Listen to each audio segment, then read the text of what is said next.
گوندەکانی شارۆچکەی سەرگەڕانی قەزای دووبست لە بەردەم هەڕەشەی داعش لەلایەک و لاوازیە زامنیەکانی عێراق لەلایەکی ترن. لێپرساوی کۆمیتەی سەرگەڕانی یەکێتی باس لەوە دەکات پیلانەکەی بۆ چۆڵکردنی گوندەکانیان و سەر لە نوێ تەعریبکردنەوەی ناوچەکە.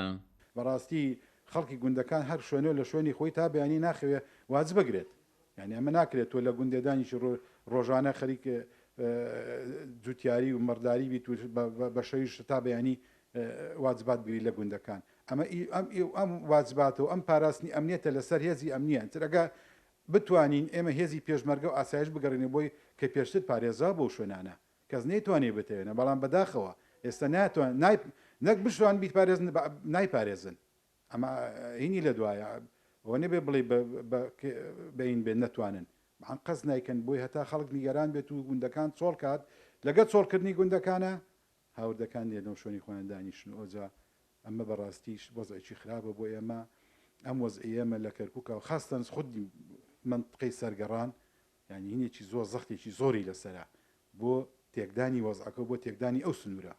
کاندیدێکی هاوپەیمانی کوردستانیش جەخل لەسەر پێویستی پڕکردنەوەی بۆ شایەمنیەکان لە سەرگەڕان دەکات و داوا دەکات هێزێکی یاو بەش شوێنی ئەزامنیەکانی ئێستای عێراق لەو سنوورە پڕ بکاتەوە.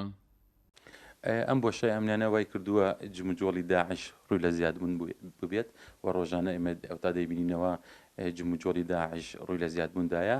ئەمە لەلایەکیکەوە دەگەڕێتەوە بۆ نەبوونی بەرنامە بۆ ئەم هێزە عێراقیانە. ئەم هێزە عێراقیانە خۆتان دەزانن کە ئێستا هاتوون غەریبن ناشارەزان ناوچەکان شارەزانین وای کردووە بۆ شایە دروست ببێت. مەترسیێکی گەورە لە بەردەستدایە. مەترسیەکانەوەیە ئێمە دەیبینین هێزی عێراقی وەکو پێویست بەس نقطەکان خۆیان پاراستووە نەیانتوانیوە سەر و ماڵی خەڵک پارێزن یان هەندێک هەیە کە جموجۆڵی لێ دەبێت شەوان ناتوان نۆکو پێویستدا بەزنە خوارەوە بە ناو دیەکان تەلەفۆنیشیان بۆ دەکرێت یازیانش بۆ ڕاد ناتوان هەن لە نقطەکان خۆیان بگەڕن بێنە خوارەوە.